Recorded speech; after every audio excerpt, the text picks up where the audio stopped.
Hallelujah.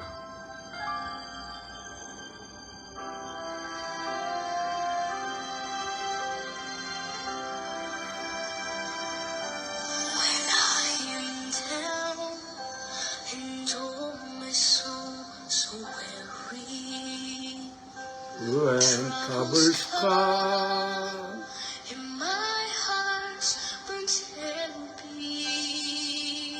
When I am still and wait here in silence, until you come and sit a while with me. You raise me up. you raise me up so I can stand on mountains. You raise me up to walk on stormy seas. I am strong when I am on your shoulders. You raise me up to more than I can be.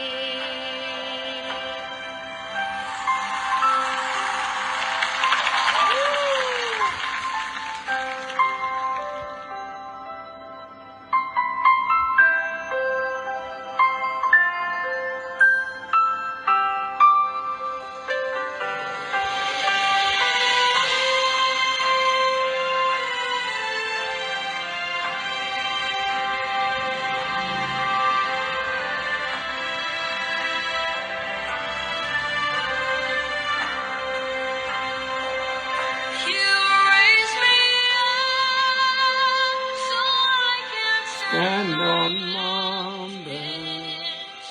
You raise me up to walk on Stormy stormy sea. seas. I am strong I am strong when I am on your shoulder. you raise me up to more than I can be.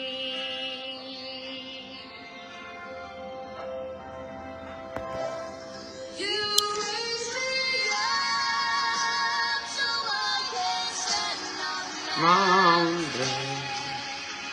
You raise me up to walk on stormy seas. I am strong when I am on your shoulders. Raise me up to more than I can be. You raise me up so I can stand on mountains.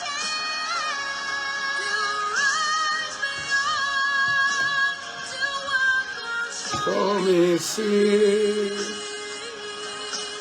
I When I am on your shoulders, raise me up to more than I can be. I am strong. Raise me up You raise me up. more than I can be.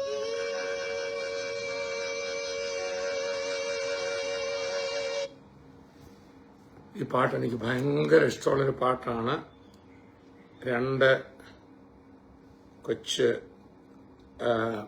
കുഞ്ഞുങ്ങളായത് പാടുന്നത്.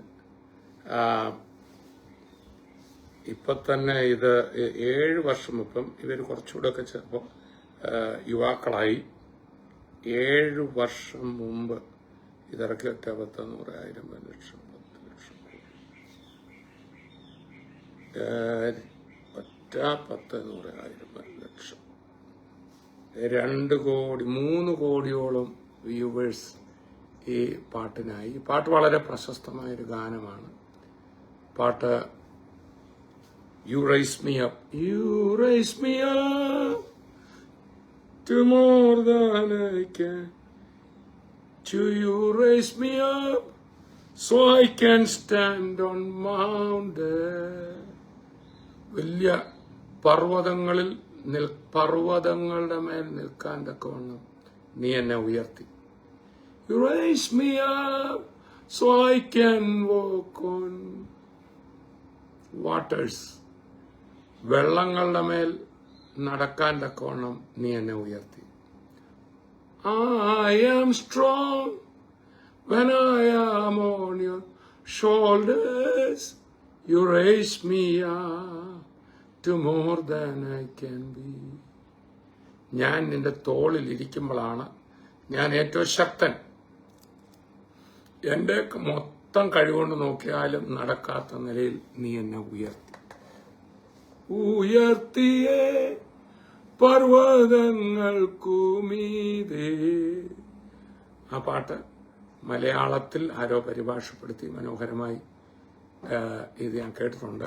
പക്ഷെ ഞാൻ യൂട്യൂബിൽ നോക്കിയിട്ടത് കിട്ടിയില്ല. അതിന്റെ തുടക്കം അങ്ങോട്ട് കിട്ടുന്നില്ല.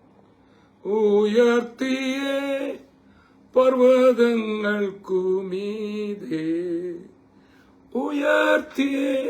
ഇത് പറയുമ്പോൾ എന്റെ അകത്തേക്ക് വരുന്ന ഒരു വചനം, അത് 2 കോരിന്ത്യ ലേഖനം 12 അധ്യായത്തിലെ ഒരു വചനം.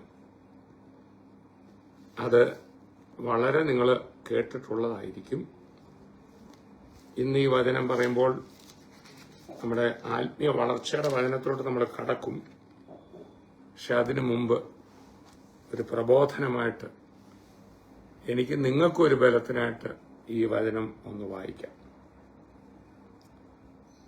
അത് 2 കോരിന്ത്യ ലേഖനം 12 അധ്യായത്തിന്റെ ഒടുവിലത്തെ ഒരു വാചകം. ബലഹീനനായിരിക്കുമ്പോൾ തന്നെ ഞാൻ ശക്തനാവും. I am strong when I am weak. എന്റെ ഏറ്റവും വലിയ ശക്തി എന്റെ ബലമില്ലായ്മയാണ്. Praise the Lord. ഒരു പ്രാവശ്യം കൂടെ കവിഞ്ഞൊഴുകുന്ന അനുഗ്രഹത്തിലേക്ക് ഏവർക്കും സ്വാഗതം. ഇന്ന് കർത്താവിന്റെ ചിറകിൻ അടിയിൽ എന്ന ഈ ഒരു ശുശ്രൂഷയിൽ ലൈവായിട്ട് ജോയിൻ ചെയ്യുന്നവർക്കും തുടർന്ന് ജോയിൻ ആകാൻ പോകുന്നവർക്കും എല്ലാവർക്കും വന്ദനം. ഏത് കർത്താവ് വേഗം വരാൻ പോകുന്ന, നമ്മുടെ ഉള്ളങ്ങളിൽ വസിക്കുന്ന, നമ്മുടെ കൂടെ ഇരിക്കുന്ന, നമുക്ക് വേണ്ടി മരിച്ചുയർത്ത് ജീവിക്കുന്ന, നമ്മൾ ഭയപ്പെടുന്ന ഗലീലയിൽ നമുക്ക് മുമ്പേ പോയിരിക്കുന്ന, ഇന്നത്തെ ഈ ദിവസത്തിന്റെയും ഈ ചൊവ്വാഴ്ച ദിവസത്തിന്റെയും കർത്താവായിരിക്കുന്ന നാഥൻ, ഈ ലോകത്തിൽ ഇനി എന്തെല്ലാം സംഭവിച്ചാലും തന്റെ മക്കളെ അത്ഭുതകരമായി നടത്തുന്ന കർത്താവ്, ആ കർത്താവിനെ കുറിച്ചാണ് ഞാൻ പറയുന്നത്. Praise the Lord. ഹല്ലേലൂയ. കർത്താവിന്റെ നാമത്തിലാണ് ഞാൻ നിങ്ങൾക്ക് വന്ദനം. കർത്താവ് എല്ലാവരെയും അനുഗ്രഹിക്കട്ടെ. Praise the Lord.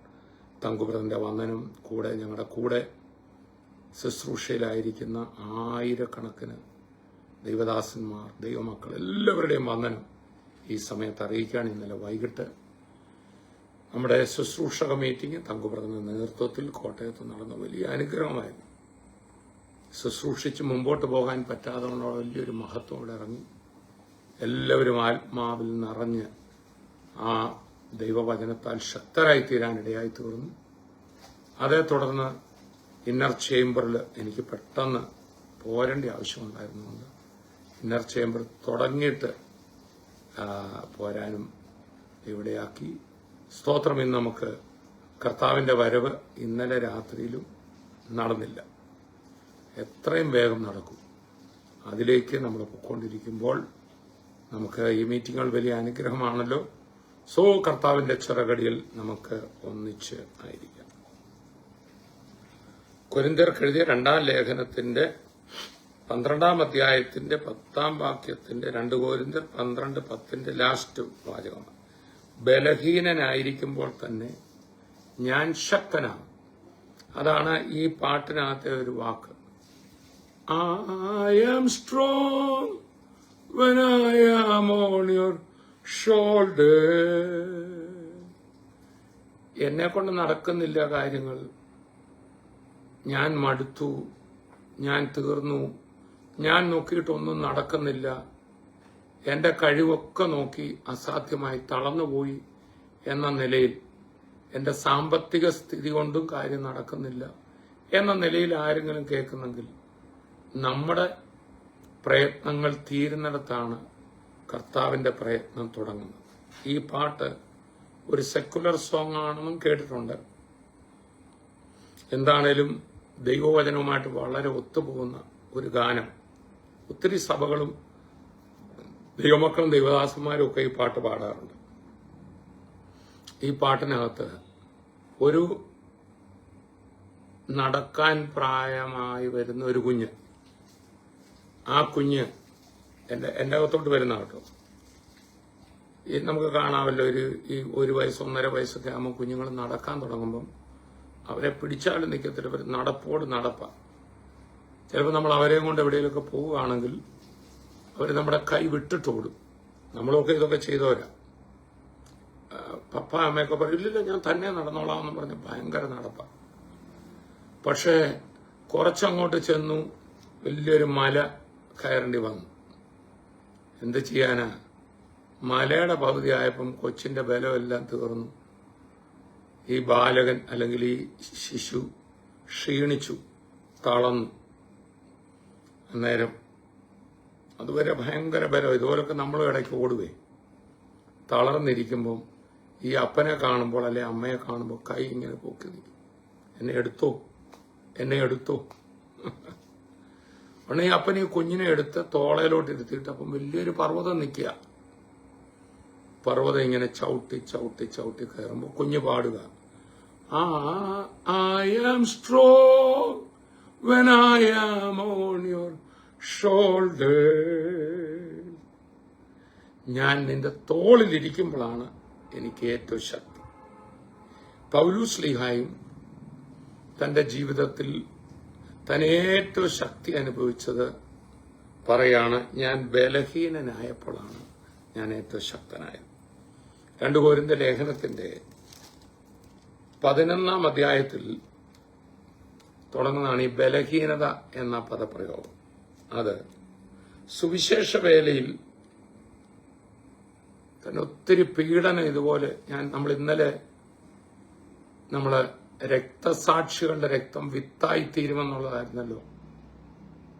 ആ ക്രിക്കെന്ന് പറയുന്ന ദൈവദാസൻ ദൈവവചനത്തിന് ആസ്പദമായി ജനങ്ങളോട് സംസാരിച്ചുകൊണ്ടിരിക്കുമ്പോൾ ബുള്ളറ്റ് കൊണ്ട് അമേരിക്കയിൽ മരിച്ചു വീഴുകയാണ്. ഇന്ത്യയിൽ പല സ്ഥലത്തും ഭീകരമായ പീഡനങ്ങൾ ദൈവജനത്തെ തന്നെ ലക്ഷ്യം വെച്ചുകൊണ്ട്, ക്രൈസ്തവ ശുശ്രൂഷകളെ തന്നെ ലക്ഷ്യം വെച്ചുകൊണ്ട്, ഈവൻ പല തീവ്രവാദ ചിന്താഗതിയുള്ളവർ ഇതിനെ നിർബന്ധിത മതപരിവർത്തനമെന്നൊക്കെ അതിന് മുദ്ര കുത്തി കുഴപ്പത്തിലാക്കാൻ നോക്കുന്നുണ്ട്, നമുക്കറിയാം. എന്നാൽ രക്തസാക്ഷികളുടെ അല്ല പീഡിപ്പിക്കപ്പെടുന്നവരുടെ എവിടൊക്കെ പീഡിപ്പിച്ചോ അവിടെ എല്ലാം സഭ ശക്തിപ്പെട്ടിട്ടേ ഉള്ളൂ. എവിടൊക്കെ രക്തസാക്ഷികൾ ഉണ്ടായിട്ടുണ്ടോ അവരുടെ രക്തം സഭയ്ക്ക് വിത്തായിട്ടേ ഉള്ളൂ. അതുകൊണ്ടാണ് ഞാൻ ഇന്നലെ പറഞ്ഞ, വീണ്ടും പറയാം, ഡോക്ടർ എസ് രാധാകൃഷ്ണൻ പറഞ്ഞൊരു വാക്കുണ്ട്, നിങ്ങൾ ക്രിസ്ത്യാനികളെ വെറുതെ വിട്ടേര്, അവരെ പീഡിപ്പിച്ചാൽ അവർ വളരത്തേ ഉള്ളൂ. ഗ്രാസ് റൂട്ട് ലെവലിൽ സഭകളൊക്കെ തല്ലിത്തകർക്കാം, പള്ളികൾ തല്ലിത്തകർക്കാം, പാസ്റ്റർമാരെയും കന്യാസ്ത്രീകളെയും അച്ഛന്മാരെയൊക്കെ ഉപദ്രവിക്കാം, പലരെയും മിണ്ടിപ്പോരെന്ന് പറയാം. പക്ഷേ ഗ്രാസ് റൂട്ട് ലെവലിൽ രോഗസൗഖ്യങ്ങൾ നടക്കും. അതെ, ആ ക്രിസ്തുവിന്റെ ദിവ്യ സ്നേഹം മനുഷ്യരിലേക്ക് ചെല്ലും. ദൈവജനത്തെ പീഡിപ്പിച്ചാൽ ക്രിസ്തുവിന്റെ ആ പരിശുദ്ധാത്മാവ് വ്യാപരിക്കുന്ന ദൈവമക്കൾ കർത്താവെ അവരോട് ക്ഷമിക്കണമേ എന്ന് പറയും. ആ മനോഭാവം തന്നെ ഹൃദയങ്ങളിൽ കയറത്തോടും. അങ്ങനെ ക്രിസ്തുവിന്റെ ആ ഒരു മനോഭാവമാണല്ലോ, ആ പഠിപ്പിക്കലാണല്ലോ ഇന്ത്യക്ക് സ്വാതന്ത്ര്യം കിട്ടാനിടയാക്കിയത്. അടിക്കുന്നവന് തിരിച്ചടിക്കുക എന്നുള്ളതല്ല, നിങ്ങളെ ഉപദ്രവിക്കുന്നവർക്ക് വേണ്ടി പ്രാർത്ഥിപ്പിക്കും, ഒരു ജഗടത് അടിക്കുന്നവന് മറുജഗട് കാണിച്ചു കൊടുപ്പിക്കും എന്ന ക്രിസ്തുവിന്റെ വചനത്തിന് ഈ ലോകത്തിലെ ഒരു നിയമത്തെക്കാളും അതിപവറാണ്. പള്ളികൾ പൊളിക്കുന്ന ആ ശക്തിയേക്കാൾ പവറാണ്. അത് പെനിട്രേറ്റ് ചെയ്യും. അത് കുന്തമുന പോലെ ഹൃദയങ്ങളിൽ കടക്കും.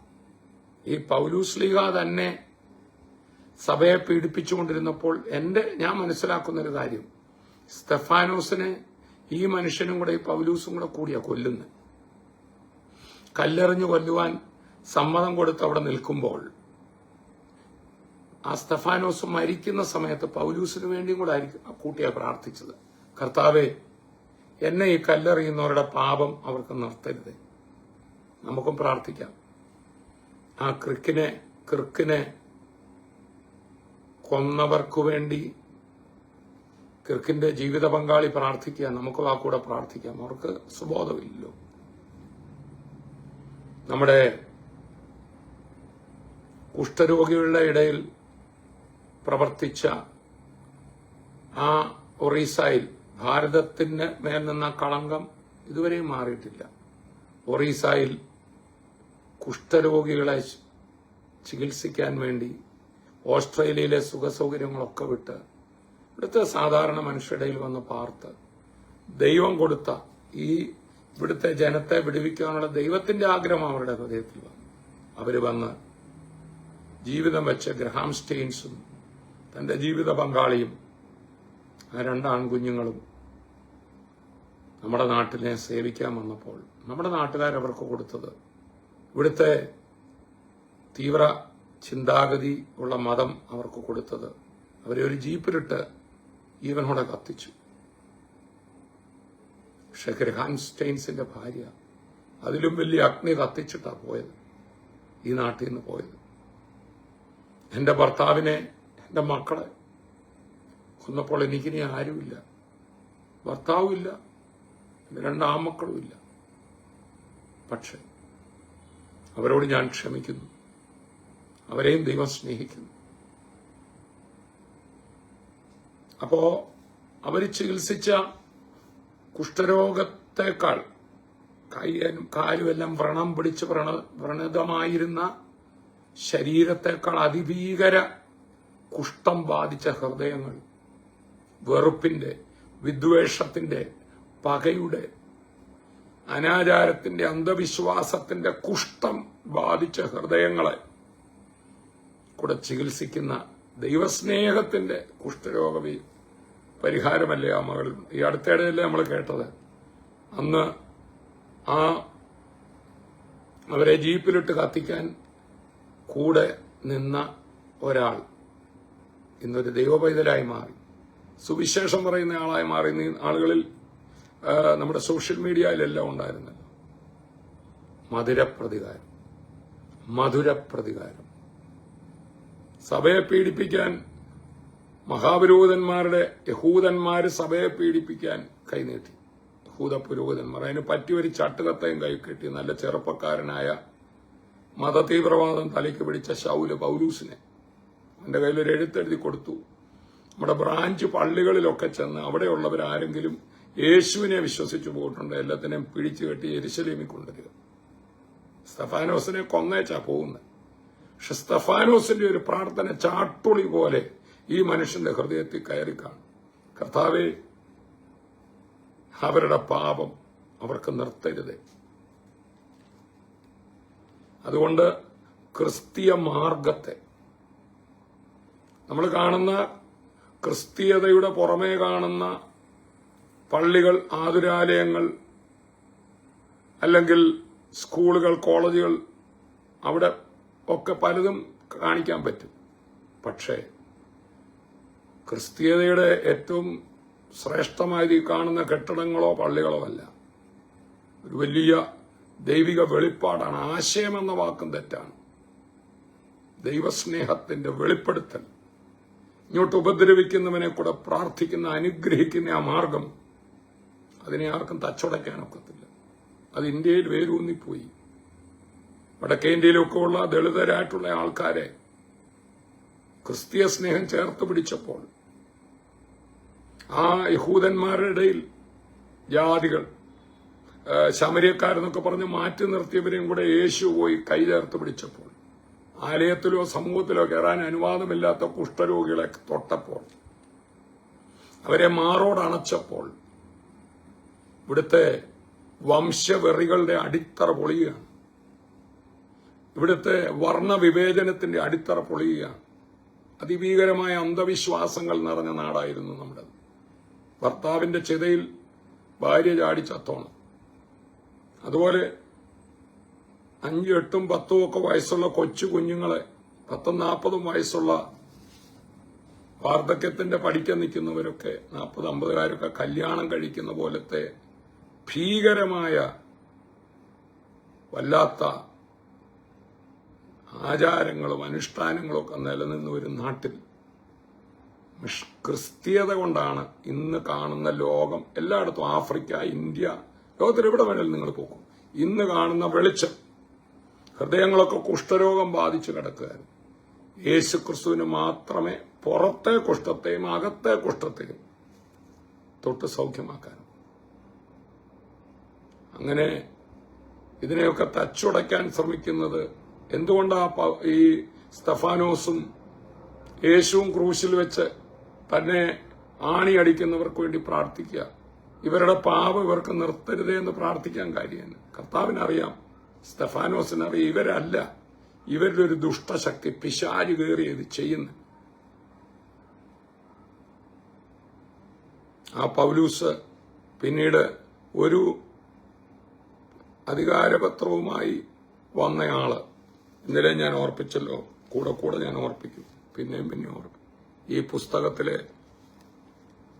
13 എബ്രായ ലേഖനം കൂടെ കൂട്ടിയ 14 പുസ്തകങ്ങൾ ആ പൗലൂസിനെ കൊണ്ട് ഒരു പേപ്പർ കൊണ്ടല്ലേ വന്ന് 14 പുസ്തകങ്ങൾ എഴുതിക്കോളാൻ പറഞ്ഞു.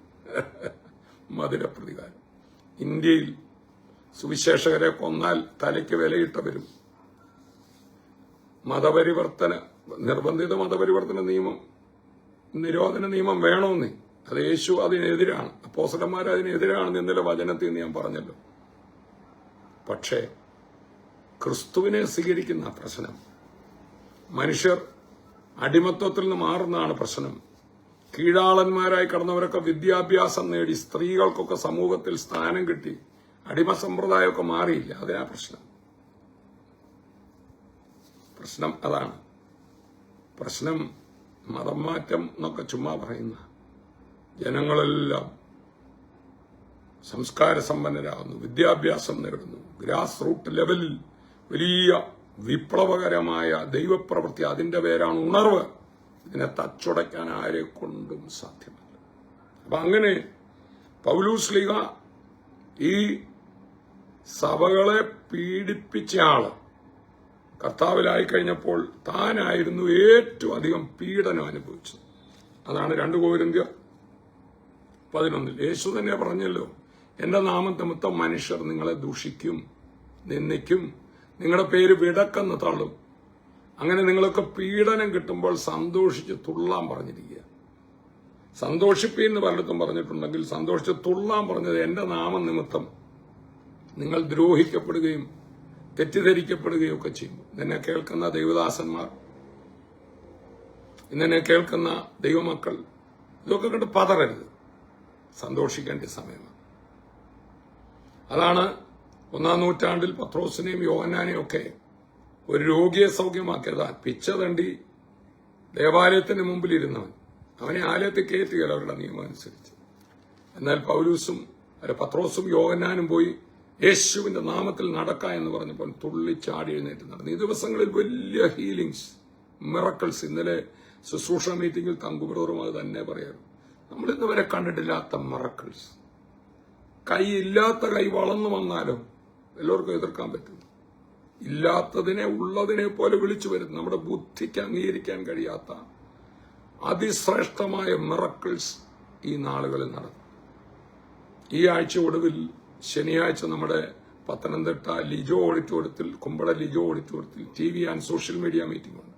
കഴിഞ്ഞ ശനിയാഴ്ച പുന്നപ്രായിൽ നടന്ന മീറ്റിംഗിലെ വിടുതലുകൾ വർണ്ണിക്കാൻ കഴിയാത്ത പോലെ ദൈവപ്രവൃത്തികൾ നടന്നു. ഈ ആഴ്ച അവിടെ നടക്കാൻ നിങ്ങൾ പ്രാർത്ഥിക്കണം. അപ്പോൾ തന്നെ ആ ശനിയാഴ്ച വരെ ആരും കാത്തിരിക്കരുത്. എന്നെ കേൾക്കുന്ന ദൈവവൈതലേ, ഇന്ന് നമ്മുടെ ബുദ്ധിയോട് മാറി നിൽക്കാൻ പറഞ്ഞു.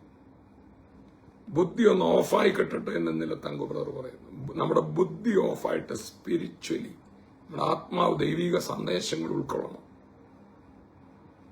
ആ പത്രോസും യോഹന്നാനും ആ മുടന്തനെ കണ്ടപ്പോൾ പരസ്യ സ്ഥലത്ത് എഴുന്നേക്കാൻ പറഞ്ഞു എഴുന്നേറ്റ് ചാടിയില്ല. അത് ഇന്ത്യയിൽ നടക്കും. അതിന് യോഗമൊന്നും വെക്കണ്ട. വിടുതൽ ശുശ്രൂഷ എന്ന വെച്ചടത്തല്ല, പരസ്യ സ്ഥലങ്ങളിൽ അത് നമ്മുടെ നടക്കുന്നുണ്ട്. പരസ്യ സ്ഥലങ്ങളിൽ ദുരാത്മാക്കൾ അലറി ഓടും. രോഗികൾ സൗഖ്യമാവും. ആർക്കും ഇതിനെ എതിർക്കാൻ ഒക്കത്തില്ല. അപ്പം അപ്പോസ്തലന്മാരെ അടിച്ച് പീഡിപ്പിച്ച് നിന്ദിച്ച് ഒരാളെ സൗഖ്യമാക്കിയാനെ, വേറെ തെറ്റൊന്നും ചെയ്തില്ല. അവർക്കത്ര പിടിക്കുന്നില്ല. കാരണം പുറത്ത് പിച്ച തണ്ടിയിരുന്നവൻ അവിടെ തന്നെ ഇരിക്കുന്ന പലർക്കും ഇഷ്ടം, മത നേതാക്കന്മാർക്ക്. എന്നാൽ പിച്ച തണ്ടിയിരുന്നവൻ സൗഖ്യമായി ഇപ്പൊ തുള്ളിച്ചാടി അവരുടെ കൂടെ ദേവാലയത്തിൽ കിടന്നാൽ അത്ര പിടിക്കുന്നില്ല. പിച്ചക്കാരൻ അവിടെ ഇരിക്കട്ടെ, നീ ഞങ്ങളിങ്ങനെ മേലാളന്മാരായിട്ടിരിക്കാം, നടക്കത്തില്ല. ഇനി പിച്ച തണ്ടിയിരുന്നവരെ കർത്താവ് തുള്ളിച്ചാടി ദേവാലയത്തിൽ കിടന്നു. അന്നേരം ഇവരെ പിടിച്ചു. ഏത് നാമത്തിൽ എഴുതിയത്, ഏത് അധികാരത്തിൽ എഴുതിയത്, അവന് സൗഖ്യമായതല്ല വിഷയം. അവരെ പിടിച്ച് നിന്ദിച്ച് അടിച്ച് പത്രോസിനെയോ അങ്ങനെ വിട്ടു. അവിടെ ഒരു വചനം എഴുതിയിട്ടുണ്ട്, തിരുനാമത്തിനു വേണ്ടി അപമാനം സഹിപ്പാൻ യോഗ്യരായി എണ്ണപ്പെടുകയാണ് അവർ സന്തോഷിച്ചും കൊണ്ട് ന്യായാധിപ സഭ വിട്ടുപോയെന്ന്. കർത്താവിന് വേണ്ടി ഈ അപമാനം അടിയൊക്കെ കിട്ടാൻ ഇടയായല്ലോ നോർത്ത് അവർ സന്തോഷിച്ചങ്ങ് പോയത്. അതാണ് കർത്താവ് പറഞ്ഞത്, എന്റെ നാമം നിമിത്തം മനുഷ്യൻ നിങ്ങളെ ദൂഷിക്കും, പഴിക്കും, നിന്ദിക്കും. നമ്മൾ പുതിയ നിയമത്തിൽ കഷ്ടത എന്ന് കാണുന്ന പദപ്രയോഗങ്ങളെല്ലാം തന്നെ പീഡനമാണ്. പലരും അതേ രോഗവും ദാരിദ്ര്യവുമായിട്ട് തെറ്റിദ്ധരിച്ച്, സ്തോത്രം, ലോകത്തിൽ നിങ്ങൾക്ക് കഷ്ടമുണ്ട് എങ്കിലും ധൈര്യപ്പെടുകയും ഞാൻ ലോകത്തെ ജയിച്ചിരിക്കുന്നു എന്ന് കർത്താവ് പറഞ്ഞു. വാസ്തവത്തിൽ ആ വചനം you have tribulation in the world എന്ന്. പക്ഷേ മുൻകാലങ്ങളിലൊക്കെ കർത്താവിന് വേണ്ടി ഇറങ്ങിയ കഷ്ടതയും ദാരിദ്ര്യവും പട്ടിണിയും എന്നൊക്കെ പറഞ്ഞ് നമ്മൾ ഓരോന്നും പറഞ്ഞ് നമ്മളെ പീഡനം പോലും നമ്മൾ പറഞ്ഞേറ്റെടുക്കേണ്ട ആവശ്യമില്ല.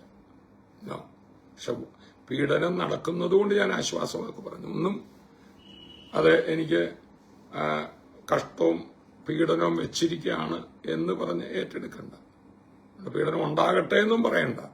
പീഡിപ്പിക്കപ്പെടുന്നവർക്ക് രൂപാന്തരം ഉണ്ടാകട്ടെ എന്ന് നമുക്ക് പറയാം. പീഡിപ്പിച്ചുകൊണ്ടിരിക്കുന്ന പിശാചാണല്ലോ. ആ പിശാചിന്റെ പണി നടക്കാതെ വണ്ണം ഈ യേശുക്രിസ്തുവിന്റെ സ്നേഹവചനം പീഡിപ്പിക്കുന്നവരുടെ ഉള്ളിലൂടെ കടക്കട്ടെ. അങ്ങനെ ഇന്ത്യയിൽ അടുത്തൊരു വലിയ പ്രവൃത്തി, അമേരിക്കയിൽ വലിയൊരു പ്രവൃത്തി, ലോകരാജ്യങ്ങൾ വലിയൊരു പ്രവൃത്തി, പീഡിപ്പിച്ചവരും നമ്മളോട് ചേർന്ന് യേശുവിന്റെ നാമത്തെ ഉയർത്തുന്ന നാളുകൾ കണ്ടുകൊണ്ട് സ്തോത്രം ചെയ്യുക. അതാ ഞാൻ വിശ്വാസത്താൽ പറഞ്ഞു. ഞാൻ അതാണ് വിശ്വാസത്താൽ സ്വീകരിക്കുക. അപ്പൊ പൗലോസ് ശ്ലീഹായാണ് ഏറ്റവും കൂടുതൽ പീഡിപ്പിക്കപ്പെട്ടപ്പോൾ അതിനെക്കുറിച്ച് ഞാൻ പറയാണ്, ഞാൻ ഏറ്റവും അധ്വാനിച്ചു. 2 കൊരിന്ത്യർ 12 നമ്മളിന്ന് പാടിയ പാട്ടിൽ നിന്നാണ് തുടങ്ങിയത്. ഞാൻ ബലഹീനനായിരിക്കുമ്പോൾ ഞാൻ ശക്തനാവും. ഈ ബലഹീനത എന്ന താൻ പറയുന്ന പദം ഇവിടെയാ തുടങ്ങുന്നത്. പീഡനം വഴി തനിക്കുണ്ടാകുന്ന ഒരു സ്ഥിതിവിശേഷത്തെ ബലഹീനത, അത് രോഗമാണ്. അതിന്റെ താഴെ പറയുന്നുണ്ട്, ജഡത്തിൽ എനിക്കൊരു ശൂലം തന്നിരിക്കും. താഴോട്ട് നമ്മൾ വായിക്കും. പൗലൂസിന്റെ ജഡത്തിലുണ്ടായിരുന്ന ശൂലൻ രോഗമായിരുന്നെന്ന് വ്യാഖ്യാനിക്കുന്ന പലരുമുണ്ട്. പക്ഷേ അത് ഈ ഭാഗം ശരിക്കും വായിച്ചാൽ അതിന്റെ മുകൾ വശവും താഴെ വശവും എല്ലാം കൂടെ വായിക്കണം. അതിനെ study the text in the context എന്നാണ് പറയുന്നത്. ഒരു വേദഭാഗം നമ്മൾ പഠിച്ചാൽ അതേത് കോണ്ടെക്സ്റ്റിൽ, ഏത് പശ്ചാത്തലത്തിൽ എഴുതി എന്ന് നോക്കി പഠിച്ചില്ലെങ്കിൽ നമുക്കൊന്നും പിടികിട്ടത്തില്ല. അപ്പൊ അതിന്റെ പശ്ചാത്തലം നമുക്ക് നന്നായിട്ടൊന്ന് മനസ്സിലാക്കേണ്ടത് ആവശ്യമാണ്. Praise the Lord. അതിന്റെ പശ്ചാത്തലം എന്ന് പറയുന്നത് തനിക്കുണ്ടായ പീഡനമാണ് പശ്ചാത്തലം. 2 കൊരിന്ത്യർ 11:23. ഞാൻ ഏറ്റവും അധികം അധ്വാനിച്ചു, അധികം പ്രാവശ്യം തടവിലായി, അനവധി അടികൊണ്ടു, പലപ്പോഴും പ്രാണഭയത്തിലായി. യഹൂദന്മാരാൽ ഞാൻ ഒന്ന് കുറേ 40 അടി 5 വട്ടം കൊണ്ടു. അടിയെന്നൊക്കെ പറഞ്ഞാൽ യേശു കർത്താവിനെ അടിച്ചില്ല. ഒന്ന് കുറേ 40 അടി, അങ്ങനെ 39 അടിക്കത്തുള്ളവര്. 40 അടിക്കാവുള്ളെന്നാ. 41 അടിച്ചാൽ തിരിച്ച് അടിച്ചവനെ അടിക്കാവുന്ന മറ്റോ ഉണ്ടെന്ന് കേട്ടിട്ടുണ്ട്. അപ്പം ഒന്നും കുറച്ചേക്ക് വരും. 3 വട്ടം കോലിനാൽ അടികൊണ്ട് സുവിശേഷം പറഞ്ഞു. ഒരിക്കൽ കല്ലേറുമുണ്ട്. നമുക്കറിയാലോ, ലുസ്ത്രായിൽ വെച്ചാൽ തന്നെ കല്ലെറിഞ്ഞ് മരിച്ചെന്ന് വിചാരിച്ചു. ഇനി അതങ്ങനെ. ഇനി സുവിശേഷ യാത്രയിലുള്ള പ്രശ്നങ്ങൾ. 3 വട്ടം കപ്പൽ ഛേദത്തിലകപ്പെട്ടു. 1 രാപ്പകൽ വെള്ളത്തിൽ കഴിച്ചു. ഞാൻ പലപ്പോഴും യാത്ര ചെയ്തു. നദികളിലെ ആപത്ത്, കള്ളന്മാരാരുടെ ആപത്ത്. അന്നൊക്കെ ഈ യാത്ര ചെയ്യുന്ന സ്ഥലങ്ങളൊക്കെ കള്ളന്മാരും പിടിച്ചുപറിക്കാരൊക്കെ ഉണ്ട്. സ്വജനത്താലുള്ള ആപത്ത്, അതാണ് ഏറ്റവും ബുദ്ധിമുട്ട്. സ്വജനം എന്ന് പറഞ്ഞ യഹൂദന്മാര് തിരുപതിരിച്ചു. ജാതികളാലുള്ള ആപത്ത്, വിജാതിയരുടെ സുവിശേഷമായിട്ട് അദ്ദേഹം അവിടെ ഉപദ്രവം. യഹൂദന്മാരാലും ആപത്ത്, വിജാതിയരാലും ആപത്ത്, പട്ടണത്തിലെ ആപത്ത്, കാട്ടിലെ ആപത്ത്, കടലിലെ ആപത്ത്, കള്ള സഹോദരന്മാരാരുടെ ആപത്ത്. ഇതിലെല്ലാം വേദന അതാണ്. കർത്താവിൽ നമ്മൾ വഴി നടത്തി കൊണ്ടുവന്നവർ അവര് തന്നെ നമുക്ക് ശത്രുക്കളായി നമ്മളെ പീഡിപ്പിച്ചാലും, ഇത്രയും കഷ്ടപ്പാടും പ്രയാസവും അനുഭവിച്ച് ഒരാളെ കർത്താവിലേക്ക് നടത്തി അവർക്ക് വിടുതലും ഒക്കെ കർത്താവ് കൊടുക്കാൻ മുഖാന്തരമായി തീർന്നിട്ട് അവര് തന്നെ നിന്ദിക്കുകയും പരിഹസിക്കുകയും പീഡിപ്പിക്കുകയും ചെയ്താലുണ്ടാകുന്ന വേദന, കള്ള സഹോദരന്മാരുടെ ആപത്ത്, അധ്വാനം, പ്രയാസം, പലവട്ട ഉറക്കളപ്പ്, പൈതാഹം, പലവട്ടം പട്ടിണി, പല സ്ഥലത്ത് നിന്നും ഭക്ഷണം കിട്ടിയില്ല, ശീതം, നഗ്നത എന്നീ അസാധാരണ സംഗതികൾ ഭവിച്ചതുകൂടാതെ എനിക്ക് ദിവസേന സർവ്വസഭകളെയും കുറിച്ചുള്ള ചിന്താഭാരമെന്ന തിരക്കും. ഭയങ്കര നമുക്കിപ്പോൾ നമ്മൾ ശുശ്രൂഷിക്കുന്ന ഒരു കൂട്ടത്തിൽ ഒരു സ്ഥലത്തൊരു കാര്യമുണ്ടെന്ന് കേട്ടാൽ നമുക്ക് വലിയ ഒരു സഹോദരനൊരു പ്രശ്നമുണ്ട്, അല്ലെ ഒരു സഭയിൽ ഒരു ചെറിയ ഭിന്നതയുണ്ടെന്ന് കേട്ടാൽ നമുക്ക് സ്വസ്ഥത നഷ്ടപ്പെടും. സകല സഭകളെയും കുറിച്ചുള്ള ചിന്താഭാരം എന്ന തിരക്കുണ്ട്. ഇവിടെയാണ് പറയുന്നത്, ആർ ബലഹീനനായിട്ട് ഞാൻ ബലഹീനനാകാതെ ഇരിക്കുന്നു. അപ്പൊ ഈ പ്രശ്നങ്ങൾ തന്നിലുണ്ടാക്കിയിരിക്കുന്ന ഒരു സ്ഥിതിയുടെ പേരാണ് ബലഹീനത. ഈ പ്രശ്നങ്ങൾ തന്നിൽ ഉണ്ടാക്കിയിരിക്കുന്ന ഒരു സ്ഥിതിവിശേഷത്തെ താൻ പറയുന്ന പേരാണ് ബലഹീനത. അതിനെ രോഗമായി വ്യാഖ്യാനിച്ച് നമ്മൾ തന്നെ ഈ വചനത്തിന്റെ ലഭിക്കേണ്ട നന്മയ്ക്ക് പകരം ഇത് പൗലൂസിന് രോഗമായിരുന്നു, അതുപോലെ എനിക്കും രോഗം വരട്ടെ എന്ന് പറഞ്ഞെടുക്കരുത്.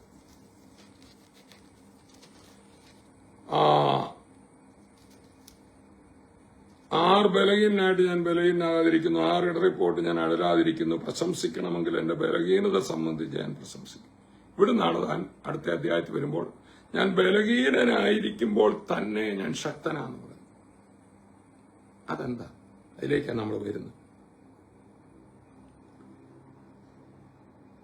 നമ്മുടെ കർത്താവായ യേശുക്രിസ്തുവിന്റെ ദൈവവും പിതാവുമായി എന്നേക്കും വാഴ്ത്തപ്പെട്ടത് ഞാൻ ബോഷ്കല്ല പറയുന്നതെന്ന് അറിയുന്നു. ദമസ്കോസിലെ അരേദ രാജാവിന്റെ നാടുവാഴി എന്നെ പിടിപ്പാനിച്ചു. ദമസ്ക പട്ടണത്തെ കാവൽ വെച്ച് കാത്തു. എന്നാൽ അവർ എന്നെ മതിലിലുള്ള ഒരു കിളിവാതിൽ വഴിയായ ഒരു കുട്ടയിൽ ഇറക്കി വിട്ടു, നാടുവാഴി പിടിക്കാനിരുന്നപ്പോൾ. അങ്ങനെ ഞാൻ അവന്റെ കയ്യിൽ നിന്ന് തെറ്റി ഓടിപ്പോയി. ഇനി 12-ാം അധ്യായം. പ്രശംസിക്കുന്നതിനാൽ പ്രയോജനമില്ലെങ്കിലും അത് ആവശ്യമായിരിക്കും. ഇനി താൻ പറയുകയാണ്, പക്ഷെ എനിക്ക് ഇച്ചിരി പ്രശംസിക്കാനുണ്ട്. സ്വന്തമായിട്ട് നമ്മൾ ഈ പൗലൂസ് ഫിലിപ്പിയ ലേഖനത്തിൽ വേറൊരു പ്രശംസയെക്കുറിച്ച് പറയുന്നുണ്ട്. അത് ഇതിന്റെ കൂടെ ഞാൻ വായിച്ചോളാം. പ്രശംസിക്കുന്നതിനാൽ പ്രയോജനമില്ല എങ്കിലും അത് ആവശ്യമായിരിക്കുന്നു. ഞാൻ കർത്താവിന്റെ ദർശനങ്ങളെയും വെളിപ്പാടുകളെയും കുറിച്ച് പറവാൻ പോകുന്നു. ക്രിസ്തുവിലുള്ള ഒരു മനുഷ്യനെ ഞാൻ അറിയുന്നു. സ്വന്തം കാര്യമാണ്. ക്രിസ്തുവിലുള്ള ഒരു മനുഷ്യൻ, യഹൂദനായ എന്നെ, ഇന്ന കുടുംബക്കാരനായ എന്നെ, ഇസ്രായേൽ ജാതിക്കാരനായ എന്നെ ഞാൻ അറിയുന്നെന്നല്ല, ക്രിസ്തുവിൽ ആയ പൗലൂസിനെ എന്നെ ഞാൻ അറിയുന്നു. അവൻ 14 സംവത്സരം മുമ്പേ 3-ാം സ്വർഗത്തോളം എടുക്കപ്പെട്ടു. അത് ലുസ്ത്രയിൽ തന്നെ കല്ലെറിഞ്ഞു, താൻ മരിച്ചു, എന്ന് വിചാരിച്ച് ചണ്ടിക്കൂമ്പാരത്തിൽ കൊണ്ടിടുന്നു. അത് അപ്പോസ്തലപ്രവൃത്തി 14 മരിച്ചാൽ പിന്നെ ശവം പട്ടണത്തിൽ ഇടാനൊക്കത്തില്ല, അത് അശുദ്ധി വരും. അതുകൊണ്ടാണ് ചണ്ടിക്കൂമ്പാരത്തിൽ കൊണ്ടിടുന്നത്. അപ്പൊ താൻ മരിച്ച അവിടെ വെച്ച് മരിച്ചിരിക്കണം. അല്ല പിന്നെ പൾസൊക്കെ നോക്കിയപ്പോൾ മരിച്ചെന്ന് മനസ്സിലായിട്ടാണല്ലോ കൊണ്ടിട്ടത്.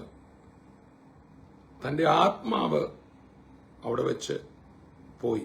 നമ്മുടെ മധ്യത്തിൽ നല്ല ആൻമോളുടെ മരിച്ച് യേശുവിന്റെ അടുക്കൽ പോയിട്ട് വന്നു. കുഞ്ഞവറാച്ചായന്റെ അമ്മണിക്കൊച്ചമ്മ മരിച്ച് ഫ്ലൈറ്റെ വെച്ച് മരിച്ച് ഫ്ലൈറ്റ് എമർജൻസി ലാൻഡ് ചെയ്തു. ആത്മാവ് സ്വർഗത്തിൽ പോയി യേശുവിനെ കണ്ടു. ചാടി എഴുന്നേറ്റ് ഞാൻ യേശുവിനെ കണ്ടതെന്ന് പറഞ്ഞു. പൾസൊക്കെ നോക്കി തീർന്നെന്ന് മനസ്സിലാക്കിയ എമർജൻസി ലാൻഡ് ചെയ്ത്. യെസ്, യേശു.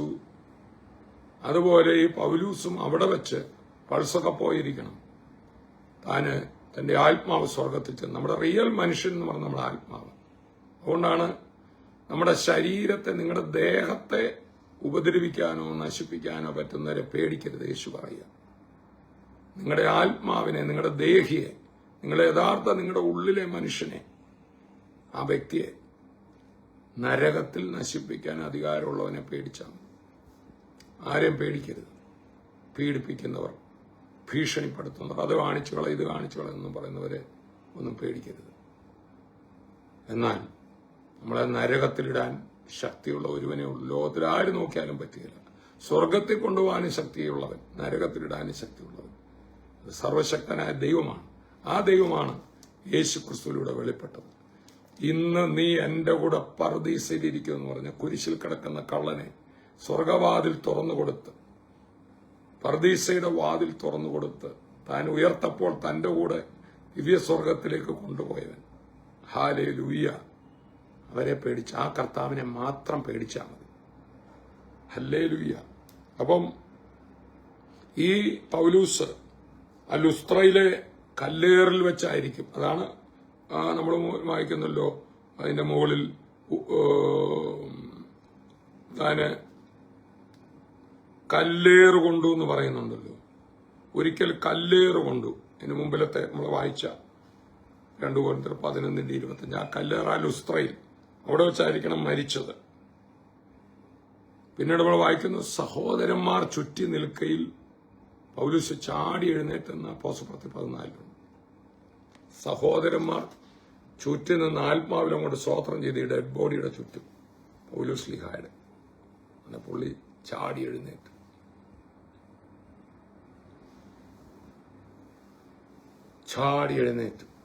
അപ്പം ഈ ഗലാത്യ ലേഖനത്തിൽ എന്റെ ശരീര സംബന്ധമായി നിങ്ങൾക്കുണ്ടായ പരീക്ഷ എന്നൊക്കെ പറയുന്നത് ചിലർ രോഗമായിട്ട് വ്യാഖ്യാനിക്കും.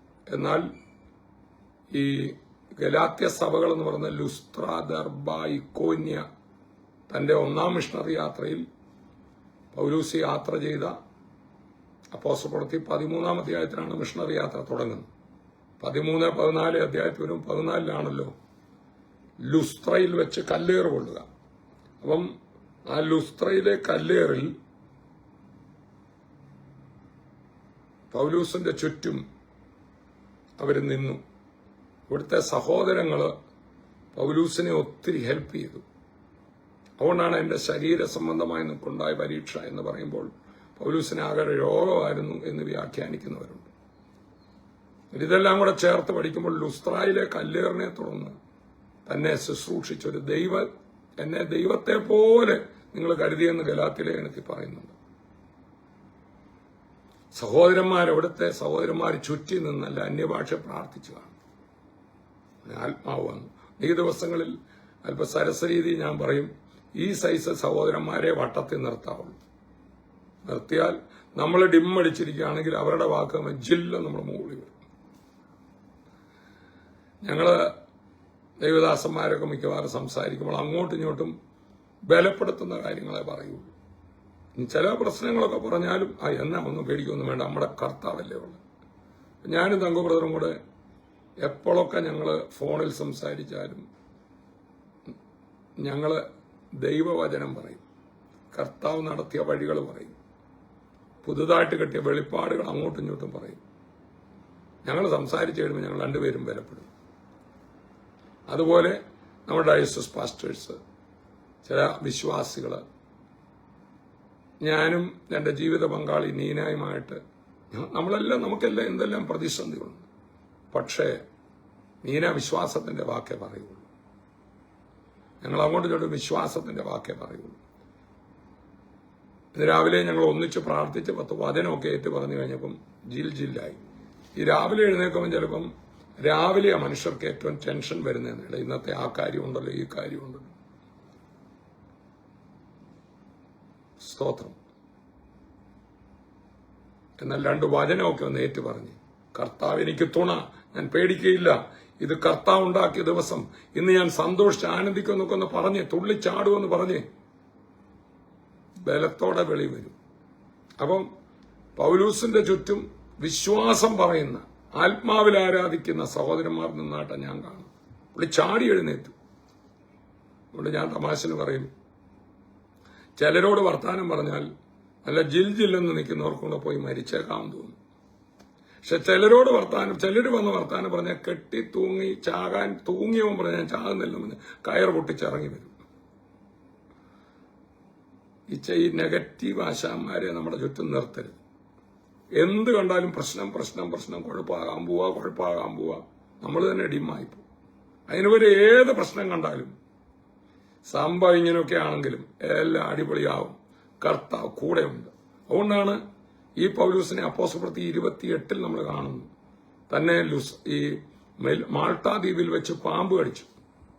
കപ്പലപടം കഴിഞ്ഞ് വെളി വന്നപ്പോഴാണ് ബർബരന്മാർ ചുറ്റും നിന്നു. അവിടെ പറയുന്നു, അവിടുത്തെ തദ്ദേശീയരായ ഭാഷ മനസ്സിലാകാത്ത ബർബരന്മാർ ചുറ്റും നിന്ന് ഇയാളൊരു കൊലപാതകൻ, അല്ലെ പിന്നെ കപ്പലപടത്തിൽ നിന്ന് രക്ഷപ്പെട്ടിട്ട് ഇവന്റെ കുഴപ്പം കൊണ്ടാ നീതിദേവി ഇവനെ ജീവിച്ചിരിപ്പാൻ സമ്മതിക്കുന്നില്ല. പക്ഷെ പൗലൂസ് നീതിദേവിയെ ഒന്നും കണ്ടല്ല വന്നത്. നീതി ചോദിക്കുന്ന ദേവിയല്ല, നീതി നൽകുന്ന ഒരു ദേവൻ യേശുക്രിസ്തു തന്റെ കൂടെ. അതുകൊണ്ട് പാമ്പിനെ കുടഞ്ഞു കളഞ്ഞു. സ്വന്തം അകത്തുനിന്ന് തന്നെ വചനം കൊണ്ട് ബലമെടുത്തു. അപ്പൊ ഞാൻ തമാശന് പറയും, ഈ കയ്യെ കടിച്ചു തൂങ്ങിയ പാമ്പിനേക്കായി വല്ലാത്ത പാമ്പാ ചുറ്റും നിന്നത്. നീ കുഴപ്പമാണ്, നിന്റെ കുഴപ്പം കൊണ്ടാണ്. ഇനി ഒരു കുഴപ്പമുള്ള ആളെ നമ്മുടെ കൈ കിട്ടിയാലും, ഒരു പിന്മാറ്റക്കാരനെ കിട്ടിയാലും, തെറ്റുപറ്റിയ ആളെ കിട്ടിയാലും ആ ബ്രദറിനെ തിരുത്തുന്നതിന് ഒരു കുഴപ്പമില്ല. പക്ഷെ പ്രത്യാശ കൊടുക്കണം. പ്രത്യാശ നൽകുന്ന ദൈവം എന്ന ദൈവത്തിന്റെ ഒരു പേര്. ബ്രദറെ ഇങ്ങനെയൊക്കെ ആണെങ്കിലും ദൈവസഭനെ നടത്തും. മോക്ക് ആ പ്രതിസന്ധി ഉണ്ടായെങ്കിലും പേടിക്കാതെ വഴി നടത്തും. പ്രത്യാശ നൽകുന്ന ദൈവമാണ് നമ്മളിലുള്ളതെങ്കിലും നമ്മൾ പ്രത്യാശ നൽകണം. അപ്പോ ഈ ബർബരന്മാരെ പോലത്തെ പാമ്പുകളെ ചുറ്റും നിർത്തരുത്. അതുകൊണ്ടാണ് വചനത്തിൽ ഒരു വാക്യമുണ്ട്, അവർ സർപ്പവിഷം അവരുടെ ആധരത്തിന് കീഴും. അവരോട് കൂടുതൽ സംസാരിച്ചിരുന്ന പൗലൂസ് ചത്ത താഴെ കിടന്നു. പക്ഷെ ലുസ്ത്രയിലെ സഹോദരന്മാർ ചുറ്റും നിന്നപ്പോൾ ചത്ത് കിടന്നയാൾ ചാടി എഴുന്നേറ്റു. നമ്മുടെ ഈ നാക്കിനെ ജീവിപ്പിക്കാനും ശക്തി, സ്വർഗത്തിലെ അഗ്നി കൊണ്ടുവരാനും നരകത്തിലെ തീ കൊണ്ട് കത്തിക്കാനും ഈ നാക്കിന് പറ്റുമെന്ന് യാക്കോബ് പറയുന്നു. ക്രിസ്തുവിനെ ഇറക്കണമെന്ന് കരുതി സ്വർഗത്തിലാരും പോകണ്ട. ക്രിസ്തുവിനെ മരിച്ചവിടെ നിന്ന് കയറ്റിക്കൊണ്ടുവരുവാൻ പാതാളത്തിലും പോകണ്ട. പിന്നെ അത് എന്തു പറയുന്നു? വചനം, ദൈവത്തിന്റെ വചനം. ദൈവത്തിന്റെ വചനം എന്ന് പറഞ്ഞാൽ ദൈവം പറയുന്ന പോലെ തന്നെ നിനക്ക് സമീപമായി നിന്റെ വായിലും നിന്റെ ഹൃദയത്തിലും ഇരിക്കുന്നു. അങ്ങനെ വചനം പറയുന്നവരെ ചുറ്റും നിർത്തണം. ഇവിടെ പൗലൂസ്, ഞാൻ ക്രിസ്തുവിലുള്ള ഒരു മനുഷ്യനെ ഞാൻ അറിയുന്നു, അവനെക്കുറിച്ച് ഞാൻ പ്രശംസിക്കുന്നു. തന്റെ സ്വന്തം കാര്യമാണ്, തന്റെ അകത്തെ മനുഷ്യനെ കുറിച്ചാണ്, വീണ്ടും ജനിച്ച മനുഷ്യനെ കുറിച്ച് ഞാൻ പ്രശംസിക്കുന്നു. 14 സംവത്സരം മുമ്പേ 3-ാം സ്വർഗത്തോടെ എടുക്കപ്പെട്ടു. അതാ ഇത്ര നേരം പറഞ്ഞ ഏറ് കൊണ്ടെടുത്ത് വെച്ചു. ശരീരത്തോടെയോ എന്ന് ഞാൻ അറിയുന്നില്ല. ശരീരത്തോട് പറയണം, നിന്നെ കൊണ്ടുപോകണോ വേണ്ടതെന്ന് ഞാൻ തീരുമാനിച്ചില്ല. നീ അല്ല ഞാൻ. എല്ലാവരും ശരീരത്തോടെന്ന് പറഞ്ഞു. കൂടുതൽ കളിക്കല്ല, നീ അല്ല ഞാൻ. നിന്നെക്കുറിച്ച് എനിക്കൊരു പ്രശംസയില്ല. നീ വാർദ്ധക്യം വരും, നിന്റെ നിറം മങ്ങും, നിന്റെ പല്ല് കൊഴിയും. പക്ഷെ എന്റെ അകത്ത് പുതുക്കം പ്രാപിക്കുന്ന ഒരു പുതുമനുഷ്യനുണ്ട്, അവനെക്കുറിച്ച് ഞാൻ പ്രശംസിക്കും. അതാണ് ഫിലിപ്പി ലേഖനത്തിൽ പൗലൂസ് പറയുന്നത്. എനിക്ക് പ്രശംസിക്കാനാണെങ്കിൽ ജഡപ്രകാരം ഒത്തിരി കാര്യമുണ്ട്. 8-ാം നാളിൽ പരിച്ഛേദനയേറ്റവൻ, ഇസ്രായേൽ ജാതിക്കാരൻ, ഗമാലിന്റെ പാതപീഠത്തിൽ നിന്ന് പഠിച്ചവൻ, ഭയങ്കര പറയാൻ കുടുംബം ഒക്കെ എനിക്ക് വേണേ പറയാം. ഞാൻ ബ്രാഹ്മണനാണ്, ഞാൻ യഹൂദനാണ്, ഞാൻ പരീശനാണ് എന്നൊക്കെ വേണേ പറയാം. എനിക്കാണെ പറയുമ്പോൾ ഞങ്ങളുടെ കുടുംബം ഇവിടുത്തെ ഏറ്റവും വലിയൊരു കുടുംബമാണ്. എണ്ണശ്ശേരി കുടുംബക്കാരനാണ്, ഞാൻ MSc പാസ്സായ ആളാണ്. എന്നാൽ ക്രിസ്തുവിനെ കുറിച്ചുള്ള പരിജ്ഞാനം കിട്ടിയപ്പോൾ ഈ ഞാൻ ശ്രേഷ്ഠമെന്ന് എണ്ണിയതൊക്കെ വെറും ഉച്ഛിഷ്ടം പോലെ എനിക്ക് തോന്നുന്ന മലം പോലെ ക്രിസ്തുവിനെ കണ്ടപ്പോൾ ആ കാഴ്ച നമുക്ക് കിട്ടട്ടെ. ആ ക്രിസ്തുവിൽ എനിക്ക് വീണ്ടും ജനിച്ച എന്റെ അകത്തെ മനുഷ്യനെ കുറിച്ച് ഞാൻ പ്രശംസിക്കും. തനിക്കുണ്ടായ പീഡനങ്ങൾ താന് ഏറുകൊണ്ട് മരിച്ചപ്പോഴായിരിക്കണം 3-ാം സ്വർഗത്തോളം എടുപ്പെട്ടത്. ശരീരത്തോടെയോ എന്ന് ഞാൻ അറിയുന്നില്ല, ശരീരം കൂടാതെയോ എന്ന് പറയുന്നില്ല, ദൈവം അറിയുന്നു. ആ മനുഷ്യൻ പറുദീസയോളം എടുക്കപ്പെട്ടു. ശരീരത്തോടെയോ ശരീരം കൂടാതെയോ എന്ന് ഞാൻ അറിയുന്നില്ല, ദൈവം അറിയുന്നു. മനുഷ്യൻ ഉച്ചരിപ്പാൻ പാടില്ലാത്തതും പറഞ്ഞുകൂടാത്തതുമായ വാക്കുകളെ അവൻ കേട്ടു എന്ന് ഞാൻ അറിയുന്നു. അവനെക്കുറിച്ച് ഞാൻ പ്രശംസിക്കുന്നു. വീണ്ടും ജനിച്ച തോമസ് കുട്ടിയെക്കുറിച്ച് പ്രശംസിക്കുന്നു. എന്നെക്കുറിച്ചോ എന്റെ ബലഹീനതകളിലല്ലാതെ ഞാൻ പ്രശംസിക്കുന്നു. പിന്നെ പറയാ ബലഹീനത. ഏതാ ബലഹീനത? അടി, ഇടി, കപ്പൽ ഛേദം, പീഡനം, അതുവഴി തനിക്കുണ്ടാകുന്ന അവസ്ഥയാ ബലഹീനത. ഞാൻ പ്രശംസിപ്പാൻ വിചാരിച്ചാലും മൂടനാകില്ല. സത്യമല്ലോ പറയുന്നത്. എങ്കിലും എന്നെ കാണുന്നതിനും എന്റെ വായിൽ നിന്ന് കേൾക്കുന്നതിനും ഇത് ആരും എന്നെക്കുറിച്ച് നിരൂപിക്കരുതെന്ന് വെച്ച് ഞാൻ അടങ്ങുന്നു. വെളിപ്പാടുകളുടെ ആധിക്യത്തിൽ അപ്പൊ തനിക്ക് ശാരീരികമായി പ്രതിസന്ധികൾ ഉണ്ടാകുമ്പോൾ തന്റെ അകത്തെ മനുഷ്യൻ സ്വർഗത്തിൽ പോവുക. വലിയ ആത്മീക വെളിപ്പെടുത്തലുകൾ, വലിയ വെളിപ്പാടുകൾ, വലിയ ദർശനങ്ങൾ തനിക്കുണ്ടാകുകയാണ്. വെളിപ്പാടുകളുടെ ആധിക്യത്താൽ ഞാൻ അതിയായി നിഗളിച്ചു പോകാതിരിക്കേണ്ടതിന് എനിക്ക് ജഡത്തിൽ ഒരു ശൂലം തന്നിരിക്കും. ഇതാണ് ഒത്തിരി പേര് തെറ്റിദ്ധരിച്ചിരിക്കുന്ന ഒരു വചനം. കർത്താവ് അദ്ദേഹത്തിന് നിഗളം വരാതിരിക്കാൻ ഏതോ രോഗം കൊടുത്തിരിക്കുക. പൗലൂസിന് എപ്പിലെപ്സിയ എന്ന് വ്യാഖ്യാനിക്കുന്നവരുണ്ട്. ഈ ശൂലം എന്ന് പറയുന്നത് ഈ മുകളിൽ പറഞ്ഞിരിക്കുന്ന പീഡനങ്ങളാണ്. സാത്താനാണത് ചെയ്യുന്നത്. ഞാൻ നിഗളിച്ചു പോകാതിരിക്കേണ്ടതിന് എന്നെ കുത്തുവാൻ സാത്താൻ അവിടെ നെഗളോ എന്നുള്ളതിനേക്കാൾ ഉയർന്നു പോവുക എന്ന ഒരർത്ഥം അതിന്റെ ബേസിക് നമുക്കത് കുറച്ചുകൂടെ പഠിക്കണം. നെഗളം എന്നതിനേക്കാൾ ഞാൻ ഉയർന്ന് പോകാതിരിക്കാൻ, ഇനി നെഗളം തന്നെ ആയിക്കോട്ടെ, എന്തായാലും പീഡനമാണ് ഇവിടുത്തെ വിഷയം. എന്നെ കുത്തുവാൻ സാത്താന്റെ ദൂതനത്തിന് അതെന്നെ വിട്ടു നീങ്ങേണ്ടതിന് ഞാൻ 3 വട്ടം കർത്താവിനോട് അപേക്ഷിച്ചു. ഇതുപോലെ പീഡനങ്ങൾ മുകളിൽ നിന്ന് വായിച്ചു വരണം. ഇല്ല രോഗം മാറ്റണേ, രോഗം മാറ്റണേ. ദൈവം രോഗം മാറ്റിയില്ലെന്നല്ല. രോഗസൗഖ്യം ചോദിക്കുന്ന ഒരാൾക്ക് രോഗസൗഖ്യം തരത്തില്ല എന്ന് ദൈവത്തിന്റെ ജനറൽ വചനം വെച്ച് പറയാനൊക്കൂ. എന്റെ അടിപ്പണരുകളാൽ നിങ്ങൾക്ക് സൗഖ്യം വന്നിരിക്കുന്നു. പക്ഷെ എന്റെ നാമത്തിൽ നിങ്ങൾക്ക് കഷ്ടവും പീഡനവും ഉണ്ട്. You have tribulation. എന്റെ നാമത്തെ പക്ഷെ മനുഷ്യൻ നിങ്ങളെ നിന്ദിക്കും. അത് കർത്താവ് പറഞ്ഞിട്ടുള്ളത്. പക്ഷെ രോഗവും ദാരിദ്ര്യവും അല്ല. അതെന്നെ വിട്ടു നീങ്ങേണ്ടതിന് ഞാൻ 3 വട്ടം കർത്താവിനോട് അപേക്ഷിച്ചു. അവൻ എന്നോട് എന്റെ കൃപ നിനക്ക് മതി. ഇതേ നമ്മൾ വന്നത്. എന്റെ ശക്തി ബലഹീനതയിൽ തികഞ്ഞു വരുന്നു എന്ന് പറഞ്ഞു. ആകയാൽ ക്രിസ്തുവിന്റെ ശക്തി എന്റെ മേൽ ആവസിക്കേണ്ട ഞാൻ അതിസന്തോഷത്തോടെ എന്റെ ബലഹീനതകളിൽ പ്രശംസിക്കും. ഇനി മനസ്സിലാവും ബലഹീനത എന്താണ്, രോഗമല്ലെന്നുള്ളത്. അതുകൊണ്ട് ഞാൻ ക്രിസ്തുവിന് വേണ്ടി ബലഹീനത, കയ്യേറ്റം, ബുദ്ധിമുട്ട്, ഉപദ്രവം, ഞെരുക്കം എന്നിവ സഹിപ്പാൻ ഇഷ്ടം. സുവിശേഷം നിമിത്തം ഉണ്ടാകുന്ന പ്രശ്നങ്ങളാണ് ഇവിടെ ശൂലം എനിക്ക് എന്ന് പറഞ്ഞിരിക്കും. അത് ഞാൻ സഹിക്കും തോറും ഞാൻ ആത്മീയ വെളിപ്പാടിൽ വളരും. എന്നെ കൊണ്ട് സാധിച്ചില്ലേലും തന്റെ തൂവാല കൊണ്ടിട്ട് ആ ഭൂത ഇളവും.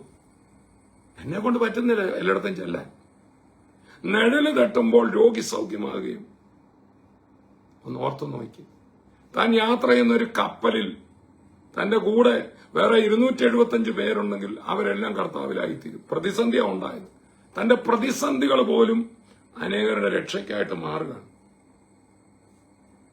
ദൈവത്തിന് നന്ദിയോടെ സ്തോത്രം. ഇത് പറഞ്ഞിട്ടാണ് പൗലൂസ് പറയാണ്, അതുകൊണ്ട് ഞാൻ ക്രിസ്തുവിന് വേണ്ടി ബലഹീനത, കയ്യേറ്റം, ബുദ്ധിമുട്ട്, ഉപദ്രവം, ഞെരുക്കം എന്നിവ സഹിപ്പാൻ ഇഷ്ടപ്പെടുന്നു. ബലഹീനനായിരിക്കുമ്പോൾ തന്നെ ഞാൻ ശക്തനാകും. അതാ നമ്മൾ ആദ്യം പാട്ട് കേട്ടിയത്. I am strong when I am on your shoulders. ഈ ശരീരം ഈ ബലഹീനതകളിലും പ്രശ്നങ്ങളിലും പോകുമ്പോൾ എന്റെ ആത്മാവ് അപ്പായുടെ കൂടെ സ്വർഗത്തിലിരിക്കാൻ ഞാനിതൊന്നും അറിഞ്ഞുപോലുമില്ല. അതുകൊണ്ട് നമ്മള് തൽക്കാലം പീഡനം വിളിച്ചു വരുത്തുകയൊന്നും വേണ്ട. ഈ നിന്ദയോ പരിഹാസമോ ജീവിതത്തിൽ ഇന്ന് എന്നെ കേൾക്കുന്നവർ സുവിശേഷ വേലയിലല്ലാതെ തന്നെ നമ്മുടെ ജീവിതപരമായ പല കാര്യങ്ങളും പ്രയാസങ്ങളും പ്രതിസന്ധികളും ഒക്കെ അനുഭവിക്കുന്നവരാണ്. ഞാനൊരു കാര്യം വളരെ വ്യക്തമായിട്ട് ഓർപ്പിക്കാം. അതിനകത്തൂടെയും പോകുമ്പോൾ ആ പ്രശ്നം ആ രോഗപരമായ കാര്യമായിക്കോട്ടെ അതും കർത്താവ് വിടുവിക്കും. ആ ജോസഫിന്റെ പല വിടുതലുകളും പെട്ടെന്ന് നടന്നില്ലല്ലോ. കിണറ്റിൽ പോയി, കിണറ്റിൽ സഹോദരന്മാരിട്ടു, അവിടുന്ന് ജയിലിൽ പോയി പോത്തിഫേറിന്റെ ഭാര്യ നിമിത്തം. അവിടെ താൻ അന്നേരവും ദർശനം കാണുന്നുണ്ട്, താൻ പ്രാർത്ഥിക്കുന്നവർക്കൊക്കെ വിടുതലാവുന്നുണ്ട്, പക്ഷെ തനിക്ക് മാത്രം വിടുതലില്ല. പലരും പറയുന്ന ഒരു വാക്കാ, ഞാൻ പ്രാർത്ഥിച്ച് ഒത്തിരി പേർക്ക് വിടുതലാണ്, പക്ഷെ എനിക്ക് വിടുതലില്ല. വിടുതലോ? നീ വിടുതലല്ല ജോസഫെ, നിന്നെ രാജാവാക്കാൻ പോവാ. ആ പ്രതിസന്ധികൾ നിന്റെ പോരിന്, നിന്റെ വിരലുകളെ, യുദ്ധത്തിന് നിന്റെ കൈകളെ അഭ്യസിപ്പിക്കുക. ഞാൻ ഈ ദിവസങ്ങളിൽ പ്രശ്നങ്ങളിലൂടെ പോകുന്നവരോടെല്ലാം പറയും, നിങ്ങൾ ഇന്നാ പോകുന്ന പ്രശ്നങ്ങളിൽ പോകുന്ന അനേകരെ വിടുവിക്കാൻ നിങ്ങൾ പ്രാപ്തരാകും. ഇന്ന് നിങ്ങൾ കടന്നു പോകുന്ന പ്രശ്നങ്ങളിൽ കടന്നു പോകുന്നവരുണ്ടല്ലോ, അവരോട് സമാധാനവും വചനവും പറയുവാൻ നിങ്ങൾ ശക്തരായിരിക്കും. അതുകൊണ്ട് തളർന്നു പോകരുത്.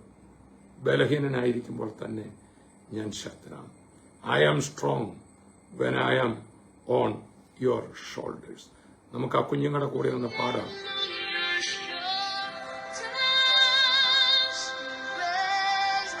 You raise me up to more than എന്നെ കൊണ്ട് പറ്റുന്നതിലും നീ എന്നെ ഉയർത്തി.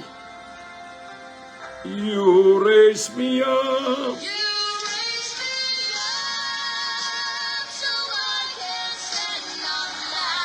എനിക്ക് പർവ്വതങ്ങളിൽ നിൽക്കാൻ പറ്റും.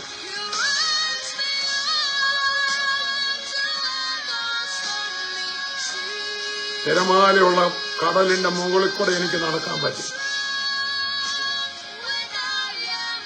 ഞാൻ നിന്റെ തോളിലിരിക്കുമ്പോഴാണ് ഞാൻ ശക്തൻ.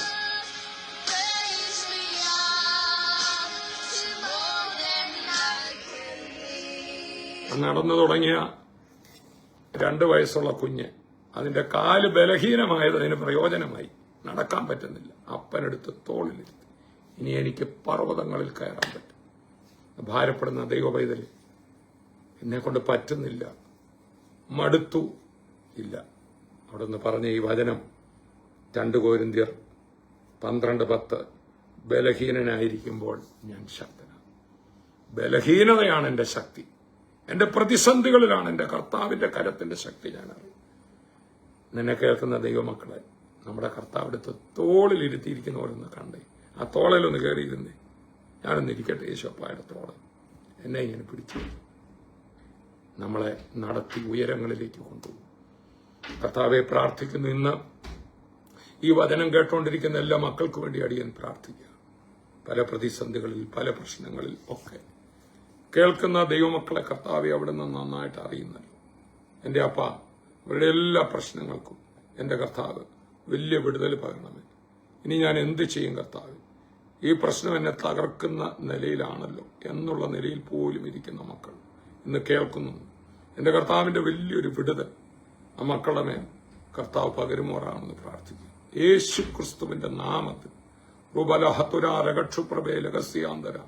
യേശു ക്രിസ്തുവിന്റെ നാമത്തിൽ ഇപ്പോൾ തന്നെ അത്ഭുതകരമായൊരു വിടുതൽ യേശു ക്രിസ്തുവിന്റെ നാമത്തിൽ റുബൽ പ്രമാന ഘടക പ്രബാല ഹസ്തുര ഷൗഡരെ ദൂരതാര ജനത്തെ വൗഷപ്രബാല യേശുവിന്റെ നാമത്തിൽ ബലഹീനനായിരിക്കുമ്പോൾ തന്നെ ശക്തനാണെന്ന് പറഞ്ഞു കർത്താവിന്റെ അത്ഭുത ശക്തി ഇന്ന് ഈ ശുശ്രൂഷയിൽ പങ്കെടുക്കുന്ന എല്ലാവരുടെ മേലും കർത്താവിന്റെ അത്ഭുത ശക്തി ഇപ്പോൾ തന്നെ വരട്ടെ എന്ന് പ്രാർത്ഥിക്കും. രോഗികൾ സൗഖ്യമാകട്ടെ. കണ്ണിന്റെ കാഴ്ചയുടെ പ്രശ്നങ്ങൾ യേശുവിന്റെ നാമത്തിൽ വിടുതലാകും. ഭയം വിട്ടുമാറും. എല്ലാം മടുത്തു, ഇനി ഒന്നും ചെയ്യുന്നില്ല എന്ന് പറഞ്ഞിരുന്ന ചിലർ ഇത് കേൾക്കാനിടയാവും. അങ്ങനെ നിങ്ങളുടെ ആരിലും ഉണ്ടെങ്കിൽ ഇന്നത്തെ ഈ ശുശ്രൂഷയുടെ ഒരു ലിങ്ക് അയച്ചു കൊടുക്കണം. അവരും കേൾക്കട്ടെ. അതുപോലെ സഭാപരമായ പ്രതിസന്ധികൾ ഒരുക്കുന്ന ദൈവദാസന്മാർ, ദൈവമക്കൾ, അവർക്ക് വേണ്ടിയെല്ലാം ഞങ്ങൾ പ്രാർത്ഥിക്കുന്നു. ഇന്ന് ഈ വചനം അങ്ങനെയുള്ള ആരെങ്കിലും കേൾക്കുന്നത് അവരുടെ മേൽ വിടുതലായി തീരട്ടെ എന്ന് പ്രാർത്ഥിക്കും. സാമ്പത്തിക പ്രതിസന്ധികൾ, മറ്റോരോ കാര്യങ്ങളിൽ ഇരിക്കുന്നവരെ കർത്താവ് വിടുവിക്കുന്ന മഹാദയക്കായി സ്തോത്രം ചെയ്യും. പ്രാർത്ഥന കേട്ട ദയക്കായി നന്ദി. യേശുവിൻ നാമത്തിൽ തന്നെ ആമേൻ. കർത്താവ് എല്ലാവരെയും അനുഗ്രഹിക്കട്ടെ. ഇന്നത്തെ നമ്മുടെ ശുശ്രൂഷ സ്പോൺസർ ചെയ്തിരിക്കുന്നത് September 16 well wisher and family heavenly feast Kuwait. ആ കുടുംബത്തെ നമുക്ക് ഒന്നിച്ചൊന്ന് അനുഗ്രഹിക്കാം. ഇതിന്റെയൊക്കെ ഭൗതിക ആവശ്യങ്ങൾ നിങ്ങളെല്ലാവരും ചെയ്യുന്നത് കൊണ്ടാണ് നടക്കുന്നത്. കർത്താവ് മറക്കത്തില്ല.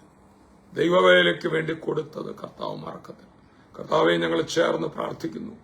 ആ കുവൈറ്റിലെ ആ കുടുംബം ഇന്ന് ഈ ശുശ്രൂഷ ലോകരാജ്യങ്ങളിൽ ചെല്ലുവാനായി വിതച്ചിരിക്കുമ്പോൾ അവരെ കർത്താവ് മാനിച്ച് അവരുടെ തലമുറകൾ, അവരുടെ സാമ്പത്തികം, അവരുടെ ആത്മീയം, അവരുടെ എല്ലാ മേഖലകളും അവരുടെ ബ്രേക്ക് ത്രൂ അവർ കാണട്ടെ. ബ്ലസ് ചെയ്യുന്നു യേശുവിൻ നാമത്തിൽ തന്നെ. ആമേൻ. സ്തോത്രം. നാളെ നമുക്ക് അനുഗ്രഹിക്കപ്പെട്ട വചന ശുശ്രൂഷയും സാക്ഷ്യവും നമുക്ക് ഈ അണ്ടർ ദ വിങ്സിൽ കാണും. അപ്പോൾ തന്നെ ബുധനാഴ്ചകളിൽ നമുക്ക് കോട്ടയത്ത്, എറണാകുളത്ത്, കഴിഞ്ഞ ആഴ്ച ഞാൻ എറണാകുളത്തായിരുന്നു. നാളെ കർത്താവിന് വെച്ചാൽ കോട്ടയത്തുണ്ടായിരിക്കും. കോട്ടയത്ത്, കൊല്ലം ജവഹർ ബാലഭവനിലെല്ലാം നമുക്ക് വിടുതൽ ശുശ്രൂഷ നടക്കുന്നു. ഇവിടെ മാത്രമല്ല, നമ്മുടെ പല സ്ഥലങ്ങളിലും ആ ലിസ്റ്റ് നമ്മുടെ പല സ്ഥലങ്ങളിലും ബുധനാഴ്ച ഞാൻ പെട്ടെന്ന് ഓർമ്മയിലേക്ക് വരുന്നില്ല. കോട്ടയം, കൊല്ലം, എറണാകുളം മാത്രമല്ല മറ്റ് പല സ്ഥലങ്ങളിലും ബുധനാഴ്ച മീറ്റിംഗുകൾ നടക്കുന്നുണ്ട്. വിടുതൽ ശുശ്രൂഷകൾ. അതിനുവേണ്ടി പ്രാർത്ഥിക്കണം. നിങ്ങളുടെ പ്രിയപ്പെട്ടവരെ അയക്കാം. നിങ്ങൾക്ക് പ്രയർത്തവരിൽ വിളിച്ചാൽ എന്റെ വിവരങ്ങൾ അറിയാൻ പറ്റും എന്ന് പ്രത്യേകിച്ച് ഓർപ്പിക്കുന്നു. ഈ ശനിയാഴ്ചയാണ് പത്തനംതിട്ട ലിജോ ഓഡിറ്റോറിയത്തിൽ, കുമ്പഴ ലിജോ ഓഡിറ്റോറിയത്തിൽ നമുക്ക് TV ആൻഡ് സോഷ്യൽ മീഡിയ മീറ്റിംഗും ഏകദിന ശാപമുക്തി ശുശ്രൂഷയും. അവിടുത്തെ നമ്മുടെ ഡയോസിസ് പാസ്റ്റർ ഷാജിബറിന്റെ നേതൃത്വത്തിൽ പ്രാർത്ഥനകൾ, വലിയ കാര്യങ്ങളൊക്കെ നടന്നുകൊണ്ടിരിക്കുകയാണ്. എല്ലാവരും പ്രാർത്ഥിക്കണം. വരാൻ പറ്റുന്നവർ വരണം. നിങ്ങളുടെ പ്രിയപ്പെട്ടവർ ഏറിയാറുള്ളവരെ വിടണം. വലിയ വിടുതൽ ശുശ്രൂഷ നടക്കും. ലിജോ ഓഡിറ്റോറിയം ഈ ശനിയാഴ്ച 10 മണിക്ക്. കർത്താവ് അനുഗ്രഹിക്കട്ടെ. നാളെ കർത്താവിന്റെ വരവ് താമസിച്ചാൽ വീണ്ടും കാണാം. ബലഹീനരായിരിക്കുമ്പോൾ തന്നെ നമ്മൾ ശക്തര, ഒന്നും പേടിക്കരുത്.